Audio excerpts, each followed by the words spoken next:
Muito boa noite a todos. É um prazer a gente estar aqui, fazendo o nosso exercício, fazendo a nossa academia, né? Nossa academia espiritual. Quem disse que a gente não precisa exercitar o espírito? É clássico dentro do espiritismo o encontro de Chico Xavier com o seu guia espiritual, um encontro mais formal ao início da caminhada deles, onde Emmanuel disse para Chico que havia uma grande tarefa a ser feita e falou que havia 3 condições para o trabalho ser realizado. E ele falou disciplina, disciplina e disciplina. Ou seja, se Chico Xavier precisava tanto de disciplina, nós precisamos fazer muito exercício espiritual para disciplinar a mente, para ter a vida nas nossas mãos. E para isso a gente precisa reconhecer o território principal, a ferramenta mais importante para as nossas vidas. Qual será a ferramenta mais importante das nossas vidas? Qual será o instrumento, o mecanismo mais importante para as nossas realizações? São muitos os mitos que localizam fora o príncipe encantado, diz o romantismo, a princesa encantada também, né? A gente vai encontrar e vai ser feliz. Com perdão dos românticos, né? É só um mito. Outros vendedores de felicidade dizem que é com os prazeres. Se a gente desenvolver bastante os prazeres, tiver muitos prazeres na vida, nós vamos ser felizes. Tanto é que a pessoa vai no bar e bebe bastante, a gente fala que ele está alegrinho, quando na verdade ele está bêbado. É bem diferente, né? Então são muitos os vendedores de felicidade, os vendedores de salvação. Eu não resisto a dizer que uma vez estava andando de carro e vi num caminhão: se Jesus é o caminho, Edir Macedo é o pedágio. Então tem um monte de gente que vende felicidades, que fala que terá uma solução para a vida das pessoas e depois condiciona a saída ao que tiver na minha mão. Não é só esse que foi citado, mas há muitos vendedores de felicidade. Talvez o mais poderoso deles seja a publicidade, que diz que nós vamos ser felizes conforme a gente consumir. Como é importante a gente consumir. A gente consome e fica felizinho, não fica? Vocês já perceberam como a gente fica felizinho quando consome? E infelizinho também quando não consome. Porque às vezes a gente vai para o shopping só para dar um rolê mesmo, porque não dá para mais nada. Ainda encontra aquelazinha cheia de sacola. Eu acho que tem gente que coleciona sacola. Põe umas coisas dentro para dar volume e depois sai no shopping cheio de sacola, porque não é possível, né? Final de mês a pessoa ainda consegue. E a gente morre de inveja danada como ele consegue. Qual é a felicidade? Onde está a felicidade? E aonde está a infelicidade?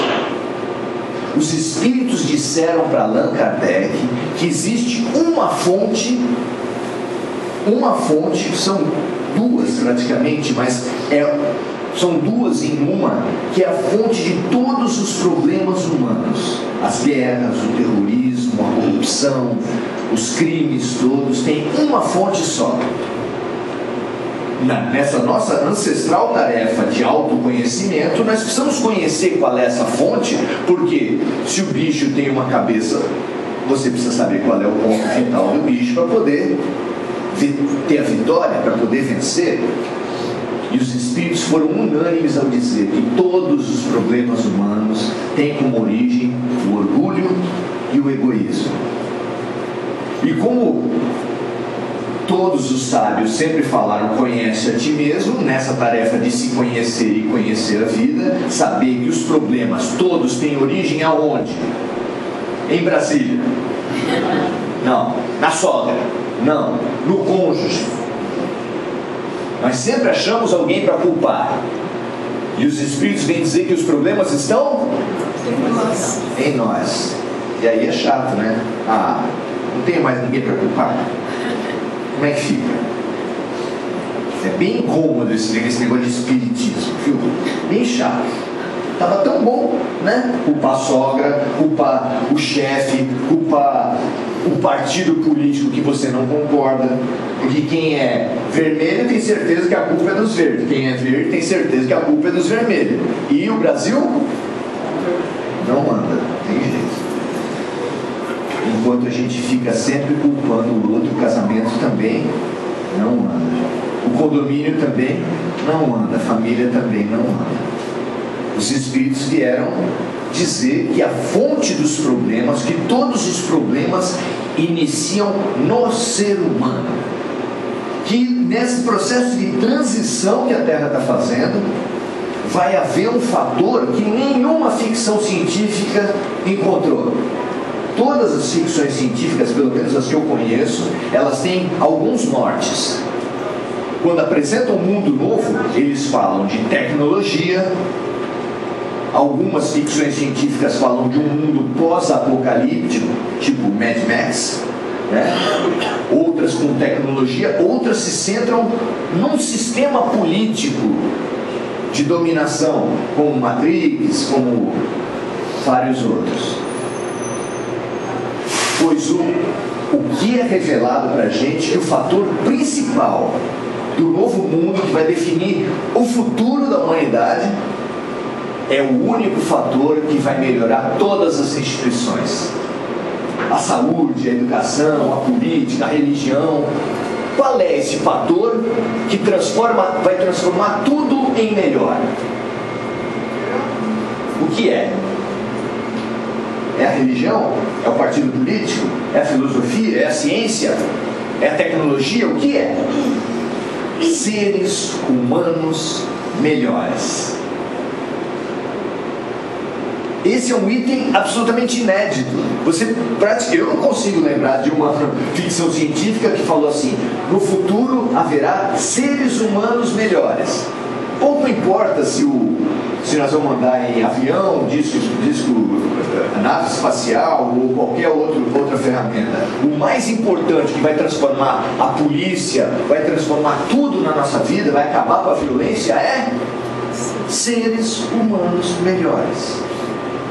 Esse é o grande fator de evolução da humanidade. Mas melhores no quê? Melhores no nosso problema de raiz. E o problema de raiz da humanidade é o orgulho e o egoísmo. Mas por trás dessas duas ferramentas infelizes que fazem as pessoas se violentarem, se explorarem, se prejudicarem umas às outras, parece que o nosso mandamento humano é odiai-vos uns aos outros. Por trás dessas duas ferramentas infelizes tem um sentimento primário, um sentimento animal, um sentimento que nós herdamos e deturpamos dos animais. É o medo. É por medo que a gente se entrincheira atrás de pseudo-defesas. É por medo que o acumulador ergue castelos de lixo. É por medo que a gente acumula mágoas. Tem coisa mais insana que acumular mágoa? Vocês já repararam como a gente acumula mágoa? Não? Minha família tem umas histórias. Tem pessoas assim que já têm mais de 30 anos de casado e ainda lembram de uma comida que foi feita na lua de mel. Uma almôndega, se não me engano. Era o prato preferido daquela senhora, e ela fez na lua de mel falando: vou arrasar. E o cara detestava carne moída. Foi pro resto da vida essa história, e vai e volta, e vai e volta, e vai e volta. Nesse palco aqui vocês já me ouviram falar, mas eu acho muito significativa essa história. Carlos Bacelli, depois de uma palestra, foi procurado por uma senhora em lágrimas, muito sofrida, que ele naturalmente respeitou o sofrimento dela, esperou que passasse a tempestade, que chovesse a tempestade toda, e ela falou que tinha sido traído vergonhosamente pelo marido dela, e como aquilo destruiu a vida dela. E depois de chorar bastante, de falar bastante isso, que Bacelli só cabia mesmo respeitar, deu na cabeça dele perguntar: quando foi isso, minha senhora? Ela falou: 25 anos atrás. Mas, minha senhora, a senhora está carregando um defunto há 25 anos. Por que isso? Liberte-se. A vida tem que passar. Ou liberte-se pelo perdão, ou liberte-se.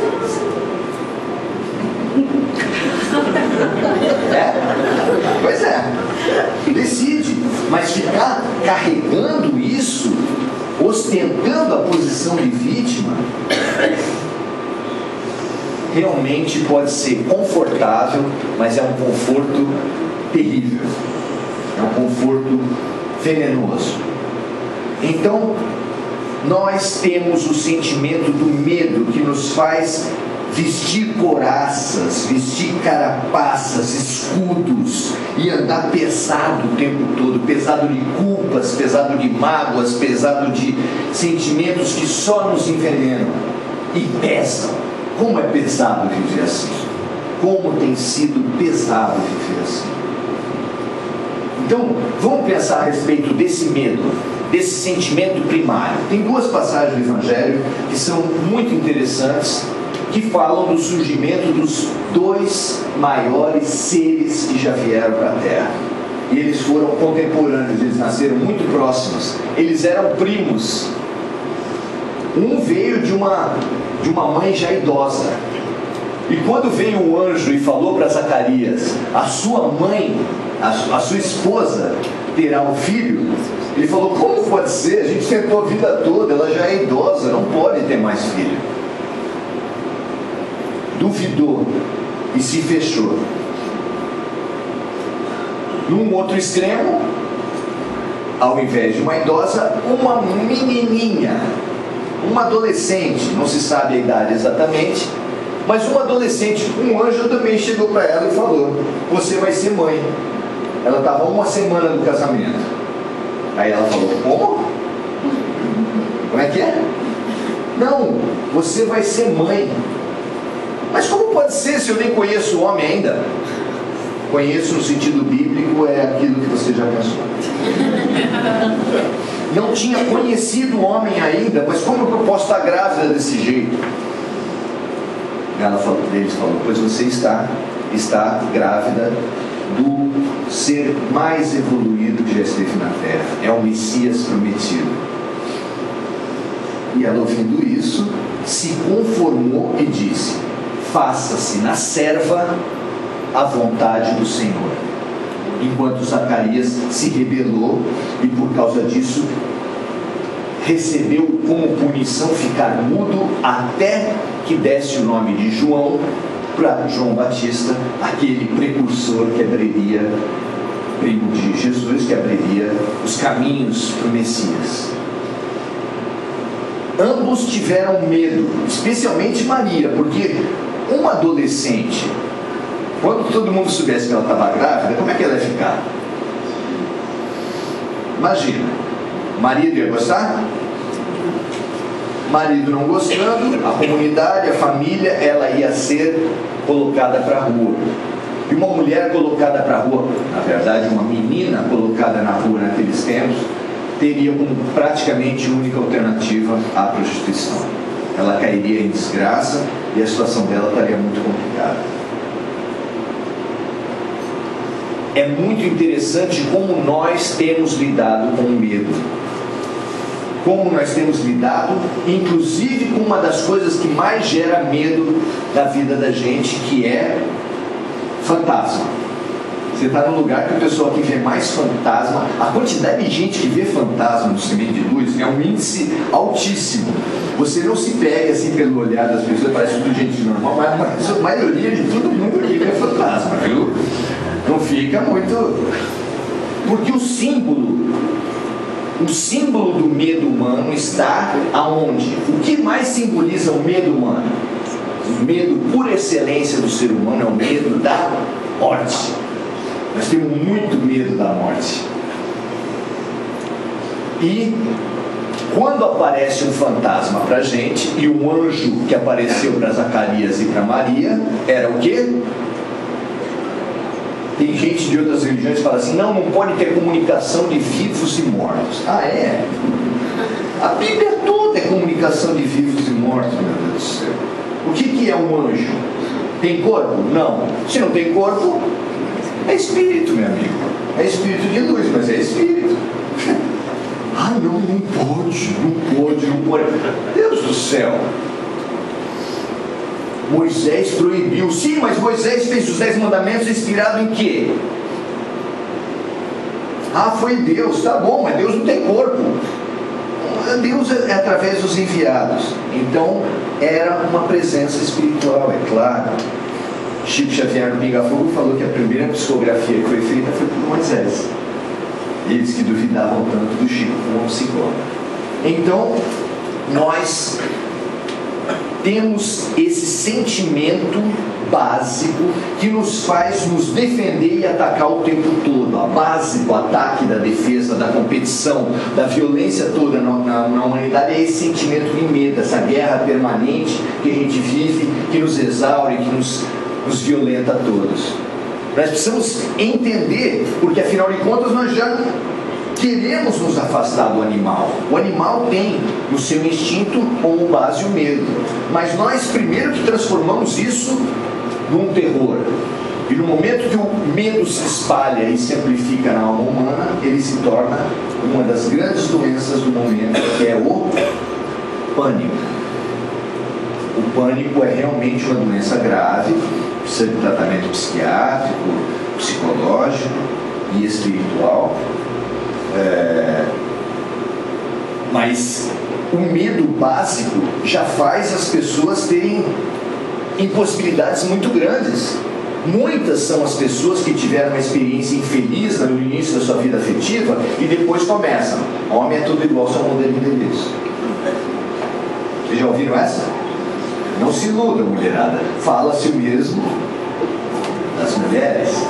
Por quê? Macaco velho mete a mão em cumbuca. Porque você tem uma primeira experiência, ela foi ruim, você generaliza. Isso é o quê? Preconceito. Negro, quando não faz na entrada, faz na saída. Isso é o quê? Preconceito. Nordestino é tudo bom. Não vamos repetir tudo porque o nível é muito baixo da coisa, né? Então você vai, por medo, se cercando de pseudo-defesas, e aquilo vai formando o seu ego, o seu conjunto de preconceitos, medos, mágoas. Isso é lixo.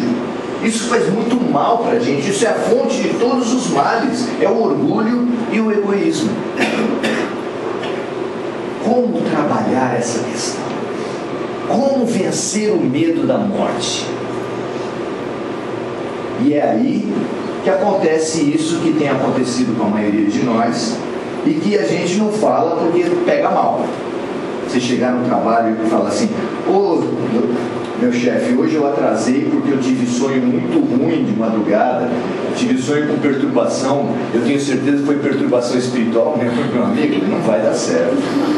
Se você chegar para um médico e falar que está ouvindo vozes, meu amigo, não fale. Conforme o tipo de médico, você vai para o hospício. É mal, o negócio é complicado. Mediunidade ainda é um dogma. Na verdade, a maioria das pessoas tem fenômenos mediúnicos, mas nem percebe. Se você fizesse uma investigação, você saberia que todas as pessoas já tiveram uma intuição na vida. Todas as pessoas. Os jovens gostam de falar assim: do nada veio uma ideia. Gente, do nada. E desde quando o nada pensa? Ah não, do nada veio uma ideia, do nada produz nada. Se veio alguma coisa, já é alguma coisa. Se veio um efeito inteligente, que é uma intuição, só pode ser proveniente de uma causa inteligente. Se você perguntar bastante para um vaso de lixo qual é o sentido da vida, pode perguntar. Não tem jeito. Porque precisa uma fonte inteligente. E se você recebe uma ideia inteligente do nada, não é do nada, é de alguma coisa, é de um ser, é de uma inteligência. E isso é o quê? Comunicação mediúnica. Ah, então eu sou médium? A mediunidade de cada um é muito diferente, é muito típica, mas a gente só não se considera porque a gente se engana e fala assim: eu tive uma ideia. Olha, eu estava indo para um lugar e eu tive uma ideia. Os artistas todos falam que são inspirados. O que é inspiração? Os cientistas falam que tiveram uma eureka, uma intuição. Os psicólogos falam de um insight, que é uma visão interior. Gente, tudo mediunidade. Porque nós somos antenas de rádio, permanentemente em contato com tudo. E agora, nós estamos num período em que foi deixada para a humanidade um maior contato espiritual de todos os tempos. É disso que nós estamos falando agora nos próximos dias. Porque depois de uma vida de serviço e de amor, nós matamos Jesus Cristo. Mas depois de matar Jesus Cristo, o que aconteceu? Ele voltou para matar a morte. Jesus voltou. Isso é como Paulo fala, a ressurreição é o grande fenômeno, o grande terremoto existencial que foi trazido para a terra. Jesus voltou. Alguém pode pensar: ah, mas a ressurreição é voltar no corpo? Gente, a lógica fala, a ciência fala, depois que morreu, não adianta voltar mais. Tem gente que fala assim: ah, morreu há 10 séculos passados, depois no fim dos tempos você vai renascer no corpo e vai ser julgado por Deus. Gente, depois você morreu há 10 séculos, vai ver no túmulo o que tem. Quem já foi ver a exumação, etc., sabe que sobra o quê? Cabelo para quem tem, né? Vai ter umas caveirinhas que nem o que oferecer não vai ter. Até eu morrer, acho que não fica nada. Unha fica também. Daí a pessoa vai ter a ressurreição no corpo, vai ser o quê? Unha e cabelo. Imagina um ser formado por unha e cabelo andando na rua. Não tem, gente, não tem lógica. Você não pode pensar em ressurreição no corpo. Nem os judeus sabiam ao certo o que era a ressurreição.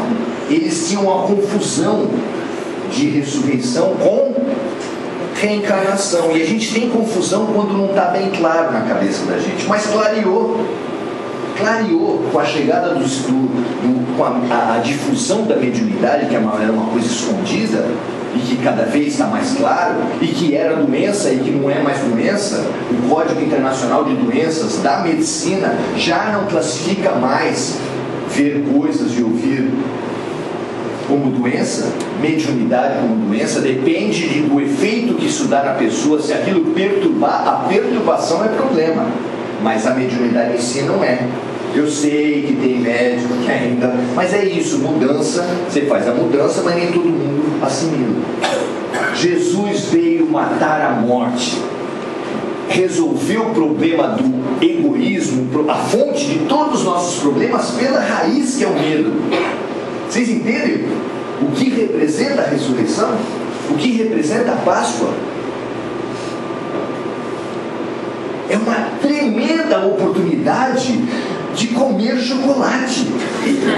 Ixi, não era isso.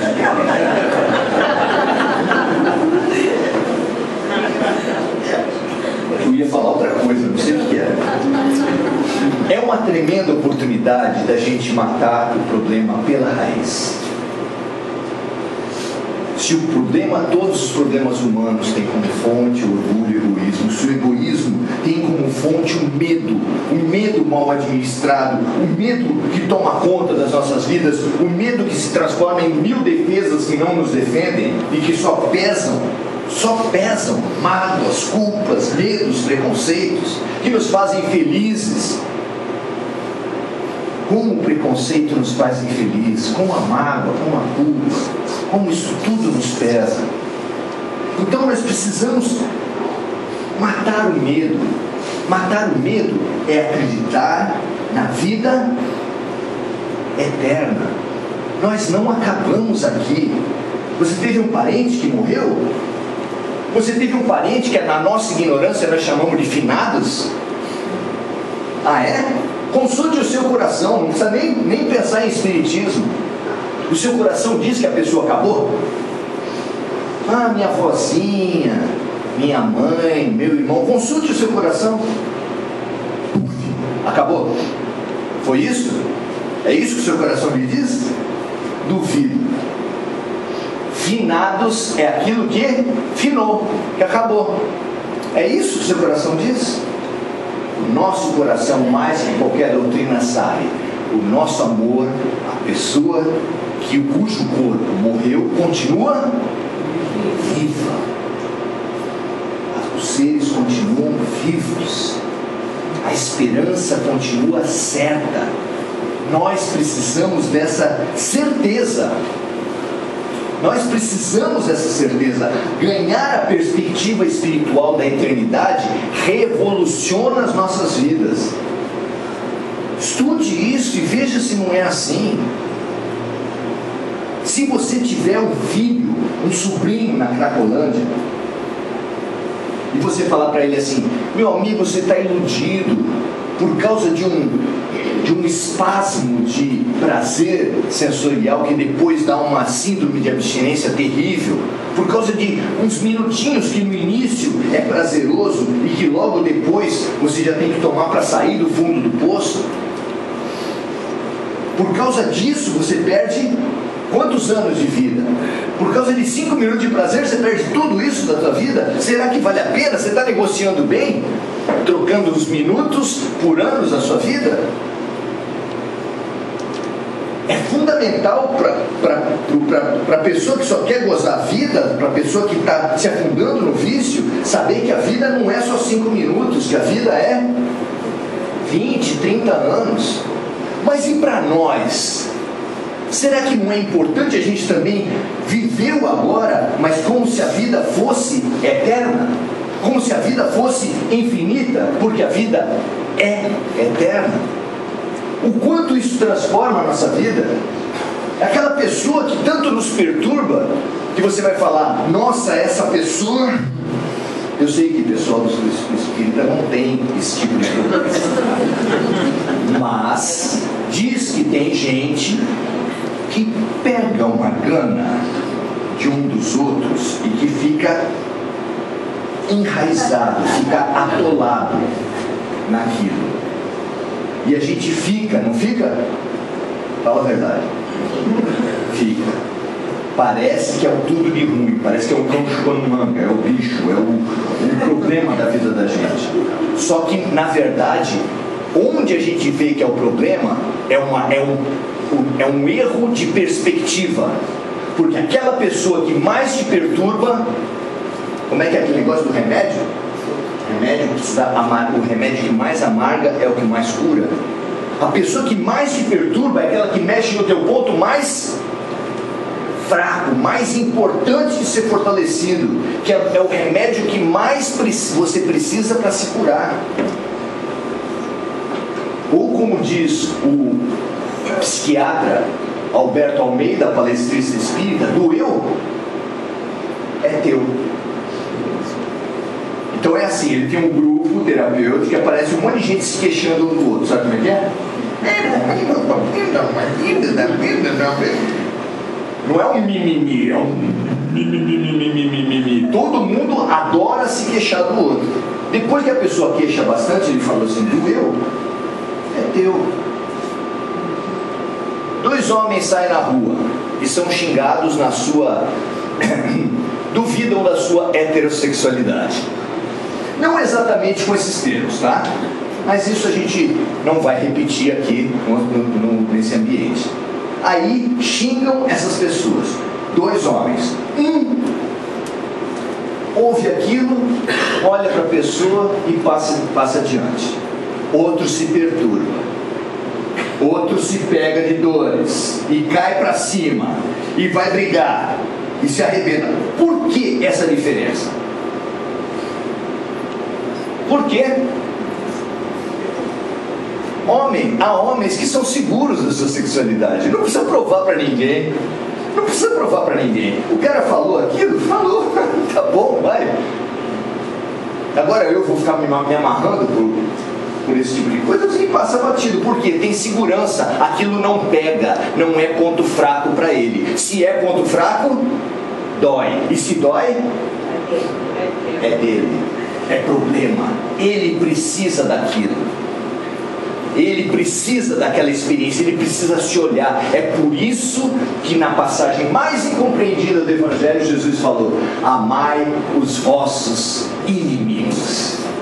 É fácil essa? O que vocês acham? Está bacana? Vocês estão prontos para amar os inimigos? Não é exatamente chamar para comer pizza, dar um beijinho, sair junto, falar eu te amo, falar aquele querida, sabe aquele querida? Querida! Não é isso. É você entender a função do inimigo.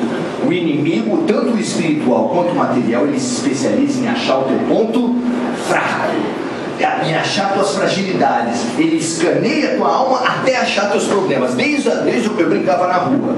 Quem brincava aqui na rua sabe que a molecada fica mapeando, experimentando tudo quanto é xingamento. Quando encontra um, guarda. Quando eu quiser tirar o cara do sério, eu xingo, mexe no ponto fraco. É isso que o inimigo faz. Nenhum amigo faz isso. Nenhum. Só o inimigo. E quem escaneia a tua alma e acha teu ponto fraco, está te prestando o quê? Um favor, está te prestando um serviço. Ou então quando você vai num médico, no 10º médico, que não acha, ninguém acha o problema da tua dor. Aí um acha, aí você chega e dá um murro na cara desse médico. Claro que não, amor. Isso está te prestando um favor, ele achou teu diagnóstico, achou teu problema, a partir dali você vai se curar. Pois é, gente. É isso que o inimigo, é isso que a pessoa que te irrita, é isso que a pessoa que mexe contigo faz para você. Te presta um serviço único, que nem tua mãe, nem teus maiores amores vão fazer. Que é, olha o teu problema aí, olha onde está a tua situação, mas precisa ter o quê? Maturidade espiritual para isso. Será que a gente já tem? Essa é uma pergunta de cada um. Investigue as suas relações, especialmente aquelas que mais te perturbam, aquelas que mais mexem com você, aquelas que te tiram do sério. E investigue por que tira tanto do sério assim. E ouve Alberto Almeida falar na tua cabeça assim: doeu? Doeu é teu. Então isso vai fazendo com que a gente aprenda a perceber a justeza das coisas do mundo, que não cai uma folha de uma árvore que não seja pela vontade de Deus, que nós estamos num hospital perfeito onde tudo é remédio, tudo é terapêutico. A partir do momento que você tiver essa compreensão, que nós tivermos essa compreensão, porque eu estou falando para ver se eu aprendo também, quando nós tivermos isso, a nossa terapia vai ser mais rápida, porque nós vamos ser doentes que colaboram com a terapêutica e não ficam resistindo ao médico, resistindo à enfermeira. É esse o convite, porque para vencer o medo, nós precisamos da fé. Não é a coragem que é o oposto do medo. A coragem é só uma insanidade que faz você brigar, faz você fazer loucuras. O que se opõe ao medo, o que vai vencer o medo é a fé. E aqui no Espiritismo você vai encontrar um espaço de fé raciocinada. Venha, estude, curso Aprendiz do Evangelho está aberto para todas as pessoas. Venha, entenda a partir de Jesus Cristo. Nós vivemos num hospital perfeito, onde tudo é tratamento. Nós vivemos numa escola maravilhosa, onde tudo é lição. Cabe aos alunos aprender e se transformar. Muito obrigado.